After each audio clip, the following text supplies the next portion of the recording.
تہجد کا بہتر طریقہ سنت یہ ہے کہ پہلے نیند کی جائے، تھوڑی دیر سوئے جائیں، پھر اس کے بعد رات کے آخری حصے میں اٹھ کے آپ نماز پڑھیں، اور اس میں نبی صلی اللہ علیہ وسلم سے مختلف رکعتیں منقول ہیں جی تو بہتر یہ کہ 8 رکعتوں کا معمول بنایا جائے، لیکن اگر کوئی 2 رکعت پڑھتا ہے، 4 پڑھتا ہے، 6 پڑھتا ہے، وہ بھی جائز ہے، اور اس سے 8 سے زیادہ بھی پڑھ سکتا ہے۔ اور وطر جو ہے تہجد کے بعد پڑھے جائیں، اگر جس کو یقین ہو کہ تہجد میں اٹھے گا وہ، ٹھیک تو اس کو چاہیے کہ وطر وہ تہجد کے بعد پڑھے، اور اگر آپ کو ڈاؤٹ ہے کہ پتہ نہیں آنکھ کھلے گی نہیں کھلے گی تو پھر وطر پہلے پڑھ لیں ٹھیک ہے۔ اور پھر تہجد رات کے آخری حصے میں اٹھ کے پڑھ لیں۔ میں ایک واقعہ سناتا ہوں، شاید حضرت ڈاکٹر عبدالحی رحمہ اللہ وہ ہے یا مولانا عاشق الہی رحمہ اللہ کا، وہ بزرگوں میں سے کسی ایک بزرگ کا واقعہ ہے۔ ان کا تہجد کا معمول تھا، روزانہ پابندی سے تہجد پڑھا کرتے تھے۔ ایک دن بیمار بھی تھے، تھکاوٹ بھی تھی، تو فرماتے ہیں کہ بیماری اور تھکاوٹ کی وجہ سے تہجد میں جب آنکھ کھلی تو اٹھنے کا دل نہیں چاہا۔ اب یہ پورا واقعہ ذرا غور سے سنو اور اپنے اوپر فٹ کرو۔ اچھا، ان کا تہجد کا پروگرام ہوتا تھا تو غالباً مصلی پہلے سے رات کو بچھا کے رکھتے تھے، ورنہ شیطان نہ یہ ورغلاتا ہے، ابے ابھی اٹھو گے، ابے پھر جا کے مصلی تلاش کرو گے، ابے پھر یہ چھوڑو یار، تو یہ سارے انتظامات پہلے سے کر کے رکھا کرو۔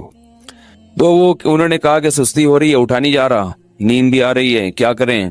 اب شیطان کا مقابلہ شروع، شیطان با مقابلہ انسان، کیا خیال ہے؟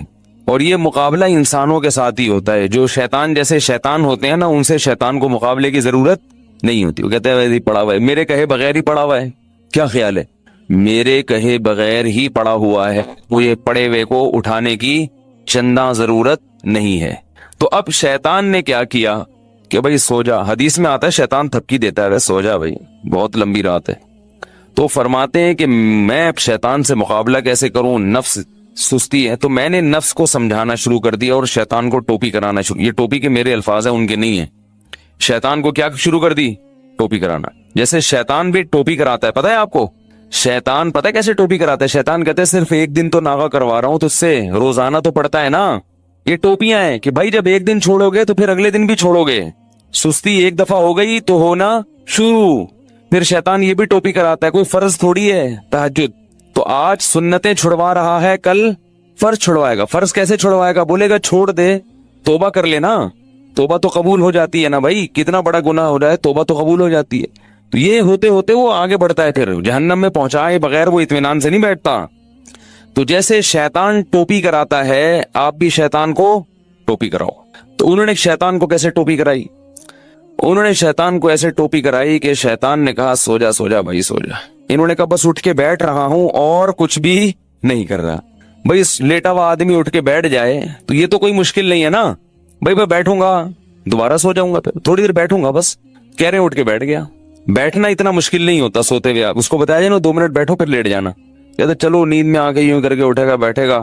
اب جب بیٹھے ہیں تو شیطان کہہ رہے لیٹ جاؤ، تم نے تو کہا تھا میں صرف بیٹھوں گا۔ ظاہر جب اٹھ کے بیٹھتا ہے لیٹا ہوا آدمی تو سستی میں کچھ تو کمی آتی ہے نا، جو لیٹے ہوئے انسان کی پوزیشن ہوتی ہے سوتے ہوئے میں وہ بیٹھے ہوئے کی نہیں ہوتی، اس کو کچھ سستی میں کمی آتی ہے۔ اب جب اٹھ کے بیٹھے ہیں تو شیطان کہہ رہے لیٹ جاؤ، یہ کہہ رہے ہیں ایسا ہے کہ صرف کھڑا ہو جاتا ہوں، بیٹھے رہے تھوڑی دیر آنکھیں واقیں ملی، میں کھڑا ہو جاتا ہوں، یا یہ واش روم میں چلا جاتا ہوں۔ تو شیطان کو اپنے نفس کو یوں بہکایا، ٹوپی کرائی کہ میں صرف واش روم میں جاؤں گا اور وہی استنجا وغیرہ قضائے حاجت یا پیشاب وغیرہ جو بھی ہے کر کے واپس آ کے لیٹ جاؤں گا۔ کیا خیال ہے اس میں کیا جا رہا ہے؟ تو نفس جو ہے نا اس کے لیے آمادہ ہو جاتا ہے، چلو اتنا تو چلتا ہے۔ اگر لیٹے ہوئے یہ سوچتے نا کہ پیشاب کر کے آؤں گا تو پھر مشکل ہوتا، بیٹھے ہوئے آدمی کے لیے سوچنا آسان ہے۔ تو کہہ رہے میں اٹھ کے گیا واش روم میں جو بھی پیشاب وغیرہ فرمایا کیا ہے، تو شیطان نے کہا واپس، وضو خانہ ساتھ ہی تھا، میں کہا وضو کر کے لیٹ جاؤں گا بس، ٹھیک ہے نا، تھوڑا سا منہ دھو لیتا ہوں، چھپکے مار دیتا ہوں۔ یہ واقعہ میں اپنے الفاظ میں بیان کر رہا ہوں، ٹھیک ہے نا، تاکہ آپ لوگ بالکل اس کے مطابق چلیں اور آپ کو یہ احساس ہو کہ ایسے ہمارے اکابر نے کیا، بزرگوں نے کیا، تو اس طرح کرنے سے کیا ہوتا ہے؟ وہی ہوتا ہے جو ان کے ساتھ ہوا، تہجد کی پابندی ہو گئی۔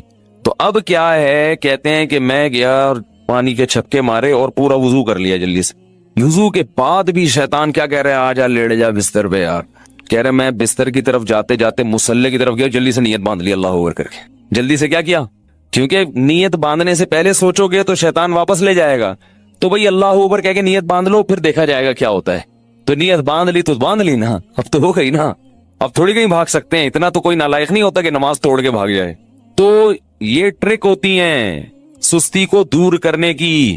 نہیں آ رہی نا, تو اس طرح پڑھ لیا کرو نماز. آپ تہجد کی پابندی اس طرح سے کر لیں گے, تہجد پڑھو گے تو فجر تو لازمی ہوگی. تہجد کو فوکس کرو تو فجر نہیں جائے گی کہیں انشاءاللہ. اگر تہجد رہ بھی گئی تو فجر تو ہو جائے گی نا. شیطان ٹوپی کرا کے تہجد چھڑوائے گا تو آپ بولو گے یار بہت ٹوپیاں ہو گئی ہیں, تہجد چھوڑ دی, فجر تو فرض ہے. نماز خشوع و خضوع سے پڑھنا. بول تو نماز پڑھنا کتنا مشکل, اوپر سے دل لگا کے پڑھو. نماز پڑھنا آسان تھوڑی ہے, 5 ٹائم پوری زندگی پڑھتے رہنا, پھر دل لگا کے, دل لگے نہ لگے کوشش کرنا لگانے کی, اور مشکل کام ہے.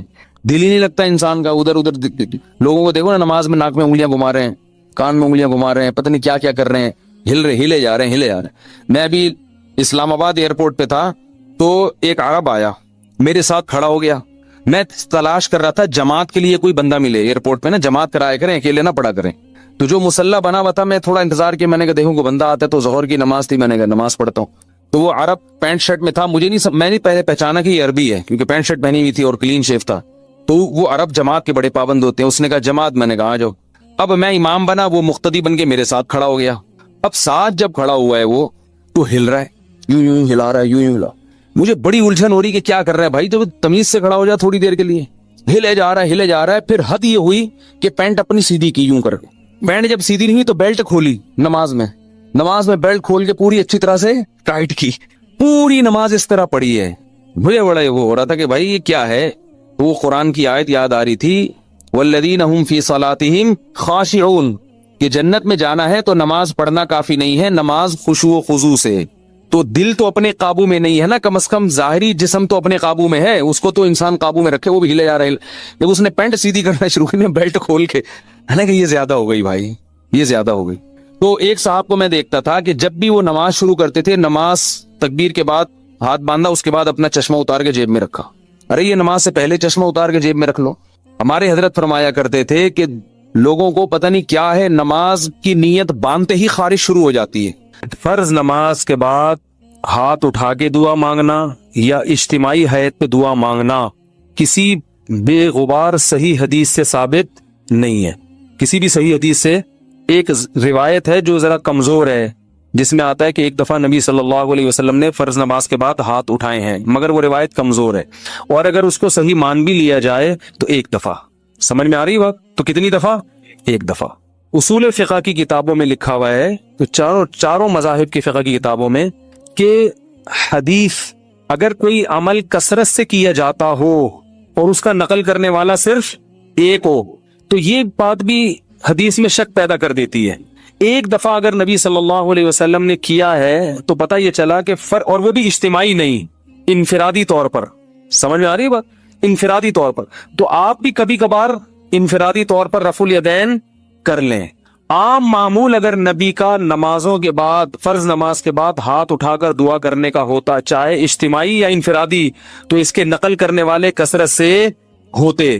سمجھ میں آ رہی اس بارے میں؟ کیونکہ نماز کو تو بہت اہتمام اور اہمیت کے ساتھ حدیث میں بیان کیا گیا ہے, جبکہ ہم دیکھتے ہیں کہ حدیث کی کتابیں اس سے بالکل خاموش ہیں. سمجھ میں آ رہی بات؟ دوسرا مسئلہ, بعض حضرات یہ کہتے ہیں کہ بہت ساری حدیثیں ہیں جن میں آتا ہے کہ رسول اللہ صلی اللہ علیہ وسلم نے فرض نماز کے بعد دعا کی بہت ترغیب دی ہے, اور آپ نے فرمایا کہ سب سے زیادہ دعا قبول کس وقت ہوتی ہے؟ فرض نماز کے بعد. اس حدیث کا مطلب سمجھیں. جب بھی ایک حدیث کو بیان کیا جائے گا دوسری حدیث کو سامنے رکھ کر, خود نبی اور صحابہ نے اس حدیث پر کیسے عمل کیا ہے. ہم نبی کو دیکھتے ہیں کہ کہیں بھی نہیں کسی صحیح حدیث میں ملتا کہ نبی صلی اللہ علیہ وسلم کا یہ معمول تھا کہ آپ فرض نماز کے بعد ایسے دعا مانگتے تھے. خلفائے راشدین سے بھی کوئی روایت نہیں ملتی, نہ صحیح نہ ضعیف. بھائی دیکھو ہمارے ہاں تو یہ پابندی سے ہو رہا ہے نا 5 نمازوں میں ہر مسجد میں. اگر صحابہ میں بھی ایسا ہوتا تو کوئی ضعیف روایت تو ملتی نا صحابہ کرام سے, نہ صحیح ہے نہ ضعیف ہے. اور نبی سے بھی کوئی کثرت سے ایک روایت ہے, اس کی سند پہ بھی کیا ہے, ٹھیک ہے بعض نے اس کو صحیح کہا بعض نے ضعیف کہا, مگر وہ بھی متفق علیہ صحیح نہیں ہے. تو یہ کیسے ہو سکتا ہے کہ ایک عمل پابندی سے ہو رہا ہو اور اس کا نقل کرنے والا کوئی ہو ہی نہیں. تو اب ہم دیکھتے ہیں کہ جو حدیث میں آتا ہے فرض نماز کے بعد آپ صلی اللہ علیہ وسلم نے دعا کی ترغیب دی ہے, خود کیسے دعا مانگی ہے. تو ہم دیکھتے ہیں کہ نبی سے دوسری حدیثوں میں کیا ملتا ہے. آپ نے فرمایا جس نے فرض نماز کے بعد اللہم انت السلام پڑھا. کسی حدیث میں آتا ہے آپ نے فرمایا اللہم لا مانع لما اعطیت ولا معطی لما منعت ولا ينفع ذا الجد منک الجد. کسی میں آتا ہے جس نے فرض نماز کے بعد آیت الکرسی. خود آپ کا اپنا معمول بھی یہی. تو پتہ یہ چلا ان کلمات کو حدیث میں دعا سے تعبیر کیا جا رہا ہے. یہ وظائف ہیں. وظیفہ اس دعا کو کہتے ہیں جن کے یعنی لگے بندے کلمات ہوں. اس کو بھی دعا سے تعبیر کیا جاتا ہے. اس کی مثال ایسے ہے جیسے ہم کہتے ہیں افطار کی دعا, آذان کے بعد کی دعا, مسجد میں داخل ہونے کی دعا, مسجد سے باہر نکلنے کی دعا. تو وہ دعا کیا ہے؟ اللہم افتح لی ابواب رحمتک, مخصوص کلمات. اذان کے بعد کی دعا کیا ہے؟ اللہم رب ہذہ الدعوۃ التامہ. تو فرائض کے بعد جو دعا ہے وہ بھی کیا ہے؟ آیت الکرسی, اللہم انت السلام, اللہم لا مانع لما اعطیت. یہ کلمات, ان کلمات کو کیا کہا گیا ہے؟ بولو بھائی, دعا. اور ابن تیمیہ رحمہ اللہ کی رائے یہ ہے جو تفرد ہے کہ فرض نماز کے بعد سے مراد ہے جو اتحیات کے درود شریف کے بعد ہم دعا پڑھتے ہیں, رب اجعلنی مقیم الصلاۃ ربنا آتنا, جو کیونکہ حدیث میں آتا ہے دبور کل صلاۃ. تو دبر کا جو لفظ ہے عربی میں وہ بعد کے معنی میں بھی استعمال ہوتا ہے اور اینڈ کے معنی میں بھی. ابن تیمیہ رحمہ اللہ کہتے ہیں کہ جو ہم نماز کے آخر میں اتحیات پڑھتے ہیں پھر درود شریف پڑھتے ہیں اس کے بعد جو دعائیں کرتے ہیں نا, تو فرض نماز کے بعد سے مراد کیا ہے؟ یہ والی. لیکن یہ ان کا تفرد ہے. ہم کہتے ہیں ایسا نہیں بلکہ سلام کے بعد. مگر دعائیں کون سی؟ وہ جو منقول ہیں. یہاں تک میں سمجھا پایا اپنی بات؟ آگے چلیں. اور نبی صلی اللہ علیہ وسلم نے مختلف مواقع پر مختلف وظائف پڑھے ہیں فرض نماز کے بعد. کبھی آیت الکرسی, کبھی اللہم انت السلام. تو ہم یہ کہتے ہیں. دوسری طرف حضرت عائشہ رضی اللہ تعالی عنہا کی حدیث ہے کہ آپ صلی اللہ علیہ وسلم فرض نماز کے بعد اللہم انت السلام کے بقدر بیٹھتے تھے اور پھر کھڑے ہو جایا کرتے تھے. ان دونوں حدیثوں کو ملا کے پتا چلتا ہے کہ فرض نماز کے بعد جتنے وظائف منقول ہیں یہ سارے نہیں پڑھنے, کبھی کوئی اور کبھی کوئی. اہمیت چونکہ اللہم انت السلام کی زیادہ ہے اور وہ دائمی معمول رہا ہے نبی کا جیسے حضرت عائشہ کی, تو اس کو ہم نے اہمیت دی. اور ہم کہتے ہیں کہ پھر آپ فوراً کھڑے ہو کر سنتوں میں مشغول ہو جائیں, باقی وظائف اور تسبیحات آپ پڑھیں سنتوں کے بعد. اس طرح تمام حدیثوں میں تطبیق. اور اہل حدیث حضرات یہ کہتے ہیں کہ نہیں, فرض نماز کے بعد ہی آپ تمام معمولات پورے کریں, اس کے بعد سنتیں پڑھیں. تو یہ علماء میں ایک اختلاف ہے. لیکن ہاتھ اٹھا کے دعا مانگیں جیسے ہمارے ہاں رائج ہے, یہ کہیں بھی نہیں ہے. حتیٰ کہ چاروں, یہ تو اب یعنی اہل حدیث میں بھی نہیں ہے, وہ تو سب کو پتا ہے نہیں ہے. یہ فقہ حنفی میں بھی نہیں ہے, فقہ شافی میں بھی نہیں ہے, فقہ مالکی میں بھی نہیں ہے اور فقہ حنبلی میں بھی نہیں ہے. کیونکہ فقہ حنفی کی کتابیں بھی اس سے خالی, فقہ مالکیہ, شافعیہ, حنابلہ ان کی کتابیں بھی اس سے بالکل خالی. نہ صرف خالی بلکہ اس کے مخالف. فتاوی عالمگیریہ فقہ حنفی کی کتاب ہے نا, اس میں لکھا ہے کہ امام کو چاہیے کہ سلام پھیرنے کے بعد اللہم انت السلام کے بقدر بیٹھے اور اس کے بعد کھڑا ہو جائے. یہ کہیں بھی نہیں لکھا کہ اس میں کیا کرے, اجتماعی دعا مانگے یا انفرادی دعا مانگے, کہیں بھی نہیں لکھا ہوا, بلکہ اس کے خلاف لکھا ہوا ہے. تو اس لیے یہ فقہ حنفی میں بھی نہیں ہے. ہاں یہ ہمارے اکابر میں ایک چیز رائج ہو گئی ہے, ہمارے بزرگوں میں, جو ہندوستان میں بہت تیزی سے, بولو بھائی, پھیل گئی. جب رائج ہو گئی تو حضرت مفتی محمد شفیع صاحب رحمہ اللہ تعالیٰ کا اجتماعی دعا پر ایک رسالہ ہے, مفتی اعظم جو تھے انہوں نے فرمایا کہ اب اس کو ایک دم ختم کرنے میں کیا ہے, آیا کہ اس لیے کسی مسجد میں اگر یہ دعا مانگی جا رہی ہے تو ختم کرنے پر اصرار نہ کیا جائے, کیونکہ فی نفسی ہی تو دعا کا موقع ہے نا فرض کے بعد. بھائی فی نفسی ہی حدیث میں آتا ہے کہ فرائض کے بعد دعا قبول ہوتی ہے, اس کی یہ کیفیت نہیں ہے. تو فی نفسی ہی نماز کے بعد دعا کا ایک موقع ہے, تو اس میں عوام نے کچھ چیزیں اپنی طرف سے لگا کے اجتماعی ہیئت بنا دی. تو چونکہ ایک ہوتی ہے ایک چیز کا سرے سے کوئی اصل ہی نہیں ہے, اور ایک اصل ہے مگر اس کی کیفیت منقول نہیں ہے, تو اس میں معاملہ تھوڑا سا کیا ہو جاتا ہے, اہون ہو جاتا ہے, کمتر ہو جاتا ہے. تو اس لیے انہوں نے لکھا کہ چونکہ یہ اتنی زیادہ پھیل گئی ہے, اس کو ایک دم ختم کرنا, اس میں فتنہ بہت ہے اور خود شریعت ہی فتنے کو پسند نہیں کرتی. تو ائمہ کرام کو چاہیے محبت سے لوگوں کی ذہن سازی کریں, لیکن ایک دم اس کو چھوڑنے کی کوشش, بولو بھائی, نہ کریں. یہ کون کہہ رہا ہے؟ مفتی اعظم, جو حضرت مفتی تقی صاحب کے کیا تھے, والد. اس لیے کہ میرا جب یہ کلپ جاتا ہے نا تو بہت سے لوگ میرے خلاف ایک طوفان کھڑا کر دیتے ہیں کہ یہ حنفی نہیں ہے, یہ پتہ نہیں, یہ تو بزرگوں ہمارے اکابر کے خلاف چل رہا ہے, تو پتہ نہیں کیا کیا لوگ بنانا شروع کر دیتے ہیں. تو ہمارے اکابر قرآن و سنت کے فالوورز تھے. لیکن اگر کسی اکابر نے کوئی چیز کر دی ہے تو اب یہ تو نہیں کہ اس کو آپ نے لازمی قرآن و حدیثی کے مطابق کرنا ہے کیونکہ ہمارے بزرگ نے کر دی ہے. ایسا تو نہیں ہوتا. کسی بزرگ سے بھی تو خطا ہو سکتی ہے, بڑے بڑے علماء سے خطا ہوئی ہے. میرے شیخ و مرشید مفتی رشید احمد صاحب جن سے میں اتنے سال بیعت کا تعلق رہا, تو ایسا الفتاوی میں ان کے بعض مسائل سے ہم نے رجوع کیا ہے. ہم نے کہا یہ حضرت کی رائے تھی مگر ہم اس سے متفق بولو بھائی نہیں ہے. تو اب اس کا یہ مطلب کہ ہم اکابر کو نہیں مانتے, اور ہمارے شیخ نے بعض چیزوں میں اپنے شیخ سے اختلاف کیا ہے. تو یہ تو علماء میں ہر دور میں چلا آ رہا ہے کہ امام ابو یوسف نے بعض چیزیں امام ابو حنیفہ کی نہیں مانی, تو کیا مطلب وہ امام حنیفہ کو ہی نہیں مانتے تھے؟ تو اگر بعض اکابر, سب نہیں, اگر ہم اپنے کسی بعض اکابر سے کوئی مسئلے میں اختلاف کر لیتے ہیں تو اس کا یہ مطلب نہیں ہے کہ ہم ان اکابر کو گمراہ سمجھنے لگے. بعض لوگ کہتے ہیں آپ کا علم زیادہ تھا, یہ ان علماء کا علم زیادہ تھا. تو میں ان سے کہتا ہوں آپ کا علم زیادہ ہے, مفتی شفیع صاحب کا علم زیادہ ہے. نا, تو ایسا تھوڑی ہے کہ میرا تفرد ہے. تو حضرت مفتی شفیع صاحب رحمہ اللہ کی بھی رائے تھی. مفتی رشید احمد صاحب بھی بہت بڑے عالم تھے. حضرت مفتی شفیع صاحب کے نائب تھے وہ فتوے میں. ان کا پورا ایسا الفتاوی میں ایک رسالہ ہے کہ فرائض کے بعد رفع الیدین سے دعا نہیں ہے, پورا رسالہ لکھا ہے انہوں نے. تو وہ بھی تو ہمارے اکابر ہی میں سے ہی تھے. تو ہاں یہ کہہ سکتے ہیں کہ اکابر میں اس مسئلے میں کیا ہے, اختلاف ہے. تو ٹھیک ہے, آپ کو جس کی رائے زیادہ بہتر لگے آپ اس کی رائے کو فالو کریں, دوسرے کی رائے پر طنز نہ کریں. آپ کو اگر میری رائے غلط لگتی ہے تو آپ ان اکابر کی رائے کو فالو کریں, ہم پہ طنز نہ کریں. اور ہمیں اگر یہ رائے صحیح لگتی ہے تو ہم اس رائے کو فالو کریں. میں کبھی اس مسئلے پہ کسی دوسرے بزرگوں یا اکابر پر طنز نہیں کرتا. مجھے لوگ آ کے بتاتے ہیں کہ فلاں مسجد کے امام اجتماعی دعا کراتے ہیں, میں کہتا ہوں بھائی ٹھیک ہے, وہ اپنی رائے ہوگی ان کی, اس کی وجہ سے نہ اس امام کی توہین جائز, بلکہ میں تو یہاں تک کہتا ہوں میری مسجد میں بھی جب مؤذن صاحب پڑھاتے ہیں نماز تو وہ اجتماعی دعا کراتے ہیں. مؤذن صاحب میں نے کبھی آپ کو منع کیا؟ میں اس لیے منع نہیں کر رہا, میرے مقلد تھوڑی ہیں. یہ کہہ سکتے ہیں بھائی فلاں امام بھی کر رہے ہیں, فلاں بزرگ بھی کر رہے ہیں, فلاں وہ عالم وہ آپ سے بڑے عالم ہے وہ کر رہے ہیں, تو یہ میرے تھوڑی مقلد ہے. تو میں کیا کہوں گا بھائی, جب ایک اتنے بڑے عالم کو فالو کر رہے ہیں تو میں کیا کہہ سکتا. میں اپنی رائے دلائل کی دنیا میں پیش کر دوں گا, بھئی یہ سمجھ میں آ رہی ہے ٹھیک ہے, نہیں آ رہی ہے تو بھی ٹھیک ہے. کوئی اتنا بڑا ایشو نہیں ہے کہ جس پہ ہم ایک دوسرے کے خلاف مناظرے کریں, فتوے دیں. ساری مسجدیں جتنی بھی ہیں سب میں اجتماعی دعا ہوتی ہے. لوگ مجھے آ کے بتاتے ہیں وہ تو کر رہے ہیں, کہتا ہوں بھائی وہ بھی سنت ہی کو اپنے لحاظ سے فالو کر رہے ہیں. اللہ نے ان کو جتنا علم دیا, جتنی سمجھ دی, اور جو ان کے بس میں تھا اس کے حساب سے ان کو یہ صحیح لگا تو وہ اس کو فالو کر رہے ہیں.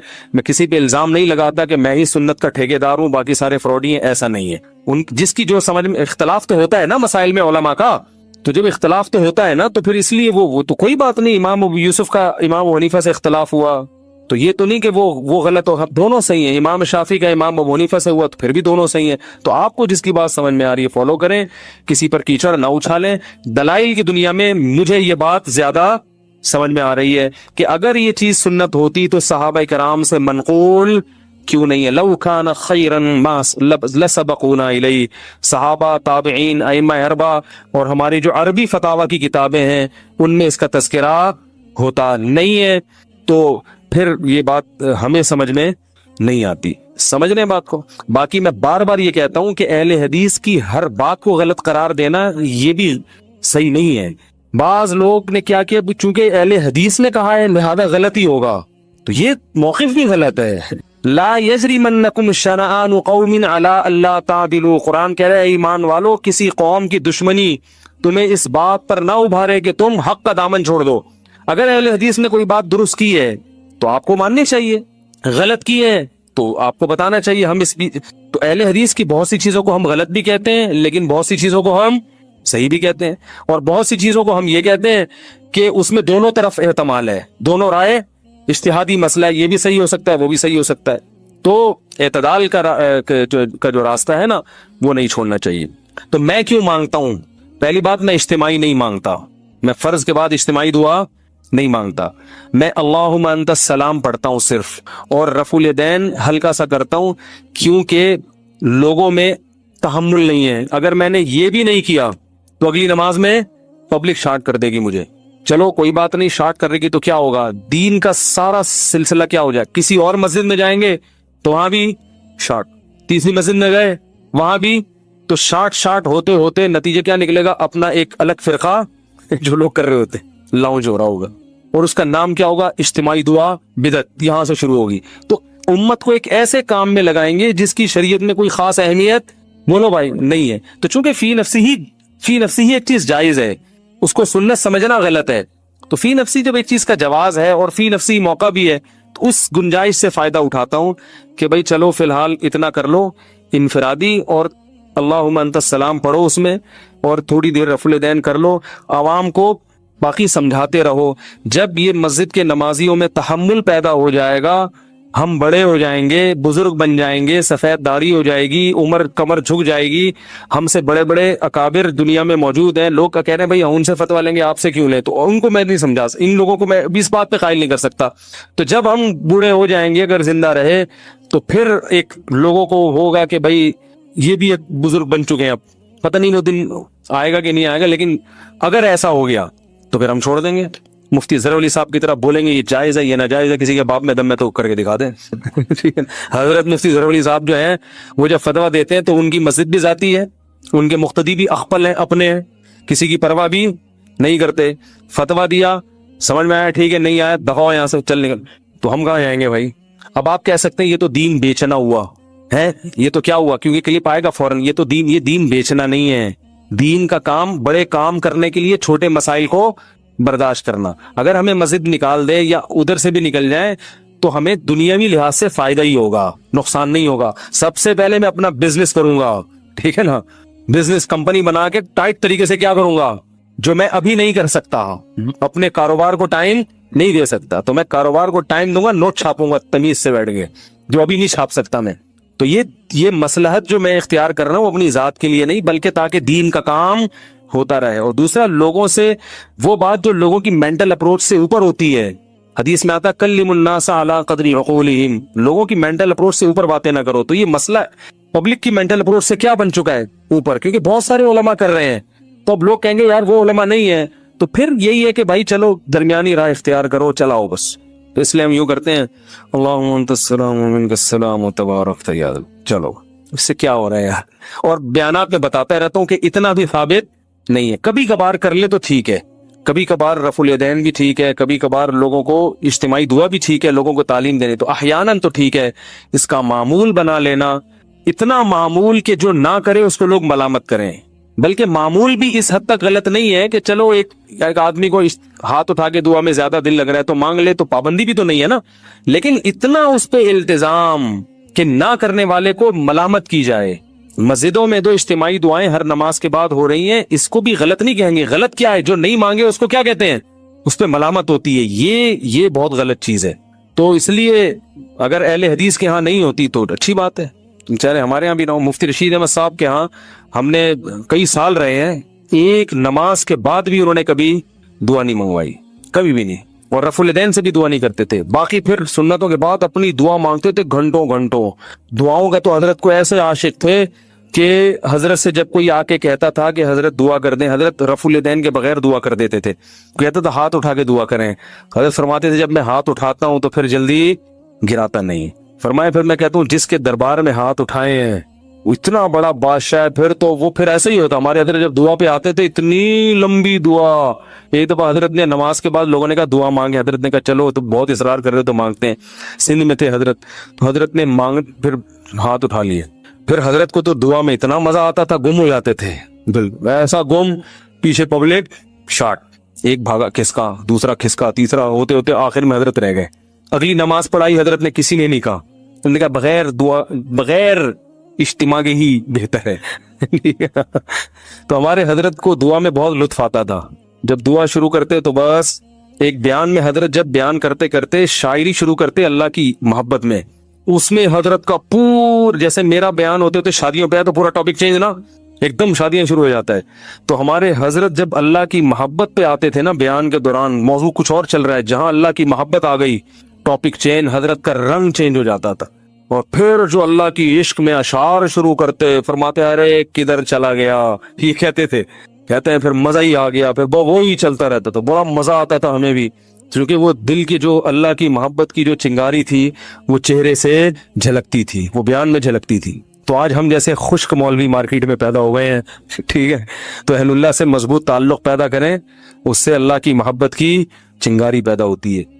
بعض لوگ جب سنت پڑھتے ہیں نا نماز میں تو نیت دل میں کر رہے ہوتے ہیں کہ یہ نماز واسطے رسول کے، تو دیکھیں اس کے دو مطلب ہو سکتے ہیں. ایک تو یہ کہ عبادت تو میں اللہ کے لیے کر رہا ہوں، لیکن رسول کے واسطے کا مطلب یہ ہے کہ نبی صلی اللہ علیہ وسلم جب قیامت کے دن ملیں گے، آپ سے میری ملاقات ہوگی، تو آپ صلی اللہ علیہ وسلم بھی خوش ہوں گے کہ اس نے میری سنت کو زندہ کیا. تو اس مفہوم کے تحت وہ یوں کہہ رہا ہوتا ہے کہ اللہ کے رسول کے واسطے، یعنی عبادت تو اللہ ہی کے لیے، لیکن رسول اللہ صلی اللہ علیہ وسلم کی شفاعت کا میں مستحق بن جاؤں، اور آپ صلی اللہ علیہ وسلم کی سے جب بروز محشر ملاقات ہو تو آپ صلی اللہ علیہ وسلم اس سے خوش ہوں گے کہ چل بھائی تو نے میری سنت کو ماشاءاللہ زندہ کیا. تو یہ نیت ہو سکتی ہے. اور دوسری نیت یہ ہو سکتی ہے کہ میں یہ رسول کو خوش کرنے کے لیے نماز پڑھ رہا ہوں، یعنی یہ نماز ہے ہی رسول کے لیے، اللہ کے لیے نہیں ہے. تو یہ تو خالص شرک ہے. عبادت تو صرف اللہ کے لیے ہوتی ہے. لیکن اگر پہلی والی نیت ہے نا تو وہ شرک تو نہیں ہے، لیکن بہرحال شرک کا ذریعہ بن سکتی ہے وہ. تو اس لیے ہم جب نماز میں نیت کریں تو بس اللہ کے لیے پڑھ رہا ہوں اتنا کافی ہے.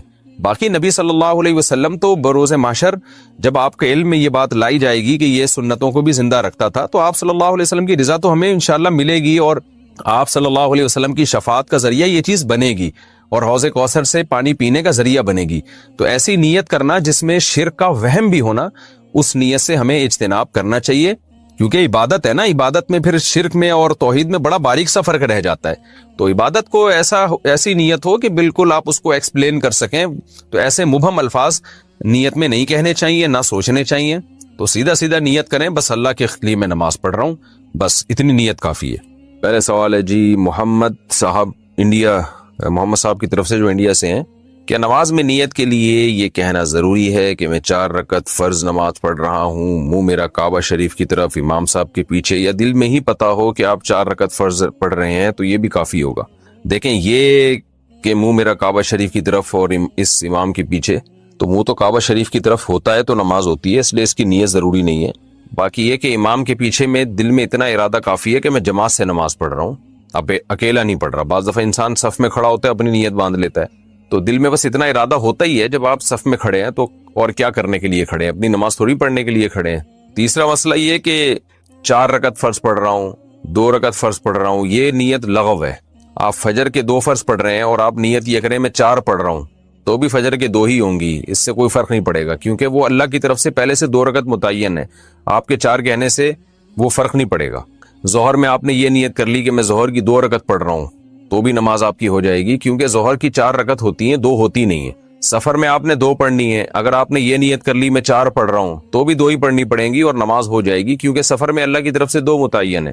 تو صرف اتنی نیت کرنی ہے کہ ظہر ہے یا عصر ہے، کیونکہ ظہر میں آپ کے پاس یہ بھی آپشن تھا کہ آپ پچھلی کوئی قضا پڑھ لیں، یہ بھی آپشن تھا کہ سنت پڑھ لیں، یہ بھی آپشن تھا کہ فرض پڑھ لیں. تو یہ 3 آپشن تھے آپ کے پاس، تو ان میں سے ایک کو آپ نے خود متعین کرنا ہے کہ فرض پڑھ رہا ہوں یا سنتیں.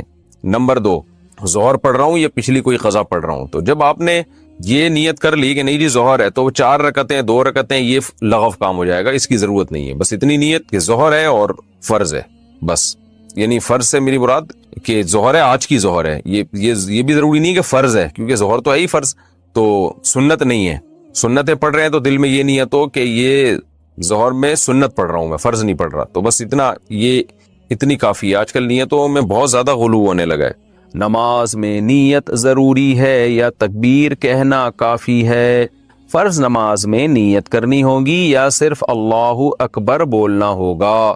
اگر نیت کرنی ہوگی تو وہ اردو میں کریں یا عربی میں کریں. سلمہ صاحبہ دبئی سے، دیکھیں نیت نماز میں ضروری ہے، لیکن نیت دل کے ارادے کا نام ہے، اور دل میں ارادہ انسان اپنی زبان میں ہی کرتا ہے جو اس کی مدر لینگویج ہے. بس دل میں نیت کرتا ہے میں نماز پڑھ رہا ہوں، تو بس اتنا کافی ہے. پھر جو نماز ہے اس کی نیت کر لیں، ظہر کی ہے تو ظہر کی نیت کر لیں، عصر کی ہے تو عصر کی، فرض کی ہے تو فرض کی کر لیں.